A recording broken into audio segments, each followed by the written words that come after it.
আলী রাদিয়াল্লাহু তাআলা আনহু থেকে বর্ণিত, তিনি বলেন, একদা রাসূল সাল্লাল্লাহু আলাইহি সাল্লাম কোন এক অভিযানে একটি বাহিনী প্রেরণ করেন এবং আনসারদের এক ব্যক্তিকে তাদের আমির নিযুক্ত করেন। তিনি তাদের কথা মনোযোগ সহকারে শোনার এবং অনুগত করার নির্দেশ দেন। এরপর তারা তাকে কোনো ব্যাপারে ক্ষুব্ধ করে তোলে। সে তখন বলল, তোমরা আমার নিকট কাঠ কুড়িয়ে এনে একত্র করো। তারা তা একত্র করলো। এরপর সে বলল, তোমরা তাতে আগুন জ্বালাও। তারা আগুন জ্বালালো।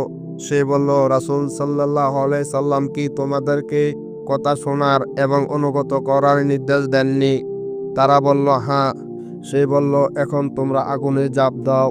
রাবী বলেন, তারা একে অপরের দিকে তাকাতে থাকে, অথবা তারা বলল, আমরা তো আগুন থেকে বাঁচার জন্য পালিয়ে রাসূল সাল্লাল্লাহু আলাইহি সাল্লামের নিকট এসেছি। তারা আগুনে ঝাঁপ দিল না। তার রাগ প্রশমিত হলো এবং আগুন নিভিয়ে দেওয়া হলো। এরপর তারা ফিরে এলো এবং নবী সাল্লাল্লাহু আলাইহি সাল্লামের নিকট প্রসঙ্গটি অবহিত করলো।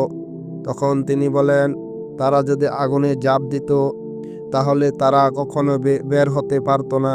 অনুগত হলো কেবল নেক কাজে।